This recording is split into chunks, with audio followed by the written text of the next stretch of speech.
మతపరమైన వైరుధ్యాలు అన్నటువంటి దాన్ని లేని సమాజం కావాలని ప్రపంచంలో ప్రతి మేధావి మాట్లాడతాడు. కానీ ఆ వైరుధ్యాలు తెచ్చే వాళ్ళని కంట్రోల్లో పెట్టడం కానీ, ఆ వైరుధ్యాలు రాకుండా చూడడంలో కానీ వెనకడుగు వేస్తుంటారు. ఇది ఎందుకు చెప్పాల్సి వస్తుందంటే, అమెరికా అధ్యక్షుడు బైబిల్ మీద ప్రమాణం చేస్తాడు. అట్లాగే ముస్లింలకు సంబంధించినటువంటి వాళ్ళు వాళ్ళ ఖురాన్ మీద ప్రమాణాలు చేస్తూ ఉంటారు.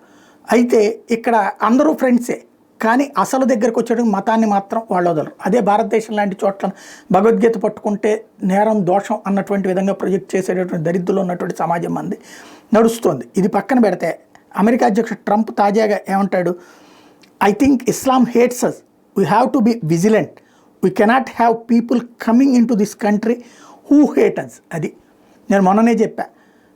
సిరియా, పాలస్తీనా, యెమెన్, తర్వాత లెబనాన్, బంగ్లాదేశ్, ఆఫ్ఘనిస్తాను ఇట్లాంటి దేశాల నుండి వచ్చినోడు అమెరికాకు వచ్చి బ్రతకడం కోసం వచ్చిన చివరికి అక్కడ వాడు చేస్తున్నది ఏంటి? అమెరికా పట్ల ద్వేషమే. వాడి మతరాజ్యాలు అక్కడ రావాలని కోరుకున్నాడు. బ్రిటన్లో చూస్తున్నాం, ఫ్రాన్స్లో చూస్తున్నాం, అమెరికాలో చూస్తున్నాం. ఇట్లాంటిది దాన్ని అంగీకరించే ప్రసక్తి లేదని చెప్తున్నాడు ట్రంప్.